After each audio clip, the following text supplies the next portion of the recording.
చాలా బాధాకరం అనిపించింది నాకు. అయితే అక్కడ సింగపూర్‌లో చదువుతో పాటు అన్నీ నేర్పుతారట అక్కడ.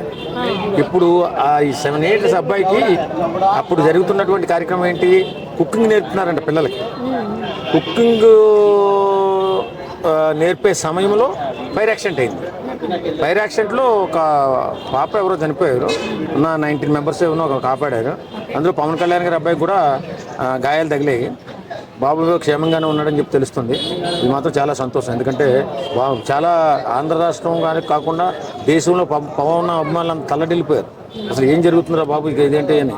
పిల్లలు చిన్న పిల్లలు కదా అల్లాడిపోయారు. చాలామంది పూజలు పురస్కారాలు చేశారు. పవన్ కళ్యాణ్ గారి అబ్బాయికి ఏం అవ్వకూడదని దేవుణ్ణి ప్రార్థించారు ప్రతి ఒక్కరు కూడా.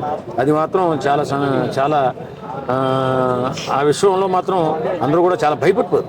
చిన్నపిల్లోడు ఏం జరిగిందో ఇక్కడ చూస్తేనేమో ఈయనమ్మ మొండిగా నేను ప్రజల కోసం నిలబడాలా, నేను ఇచ్చిన మాట నేను తప్పను అని మళ్ళీ ఆ యాక్సిడెంట్ అయిన తర్వాత అధికారులందరూ కూడా పర్యటన ముగించుకుని మీరు వచ్చేయండి సార్ మీ అబ్బాయికి యాక్సిడెంట్ అయిందంటే పర్వాలేదు నేను ఫోన్లో మాట్లాడుతూనే ఉన్నాను, నేను మాట ఇచ్చాను వాళ్ళకి, నేను వాళ్ళకి అండగా నిలబడాలని అభివృద్ధి కార్యక్రమాల్లో నిలబడి చేయడం హ్యాట్స్ ఆఫ్ పవన్ కళ్యాణ్ గారు.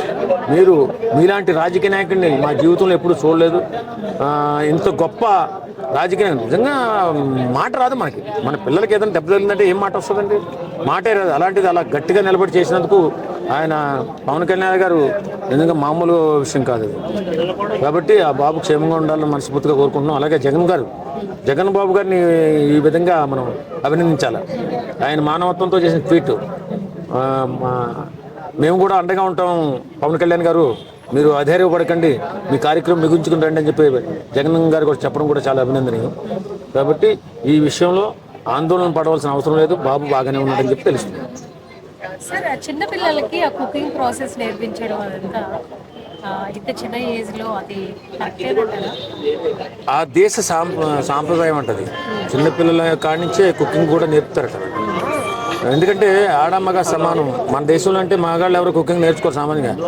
ఇప్పుడు జాబ్ కోసం లేకపోతే తిరిగే సమయంలో ఇంకా తప్పగా కుకింగ్ చేసుకోవడం తప్ప. కాకపోతే వాళ్ళకి చిన్నప్పటి నుంచి అన్ని విషయాల్లో కూడా సంస్కారం కూడా చాలా జాగ్రత్తగా నేర్పుతారట సింగపూర్లో. అలాగే ఈ కుకింగ్ కూడా అందులో ఒక భాగం కాబట్టి ఆ టైంలో ఫైర్ యాక్సిడెంట్ అయ్యి ఆ ఇబ్బంది జరిగిందనమాట. పర్లేదు సేఫ్గానే ఉన్నారని పవన్ కళ్యాణ్ కూడా చేరుకున్నారట.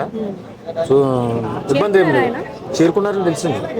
కొంతమంది పిల్లల్ని అంత దూరంలో చదివించాల్సినంత అవసరం ఏందని ఒక వాదన ఉంది సార్. దాని మీద మీ అభిప్రాయం ఏంది? ఇప్పుడు ఎక్కడైతే మనకి సెక్యూరిటీ సేఫ్గా ఉంటుందో, ఎక్కడైతే మన ఫ్యామిలీ ఇప్పుడు మనలాంటి చిన్న ఫ్యామిలీలు అంటే ఓ రకంగా ఉంటాయండి, మనకు దగ్గరలో ఉండాలని ఆలోచిస్తాం. కానీ అలా వాళ్ళు ఇప్పుడు రేపొద్దున్న వాళ్ళ భవిష్యత్తు అద్భుతంగా ఉండాలంటే కొన్ని నియమ నిబంధనలు ఉన్న దేశాలు ఉంటాయి. ఇప్పుడు సింగపూర్ ఉంది. మన దేశంలో ఎవరన్నా వంట నేర్పుతారా? 7 సంవత్సరాల బాబుకి కానీ 7 సంవత్సరాల పాపకు కానీ వంట నేర్పుతారా? వంట నేర్పరు కదా. ఆ దేశంలో అది నేర్పుతారు. అలాంటి కొన్ని సంస్కారాలు ఏమంటారు దాన్ని, చిన్నప్పటి నుంచి పిల్లలు అన్ని విధాలుగా కూడా ఆరితేరి ఉండాలని ఆలోచిస్తారు. ఒకప్పుడు ఉండే సిస్టమ్ పూర్వకాలం ప్రతి పనిలో కూడా ఆడమ్మగా సమానంగా ఉండాలని. తర్వాత మారింది. ఇప్పుడు మళ్ళీ వస్తుంది అందరూ సమానంగా అన్ని పనులు పాలు పంచుకోవాలని. ఆ విధంగానే వాళ్ళ పిల్లలకి అన్నీ నేర్పుతున్నారు అనుకుంటాం.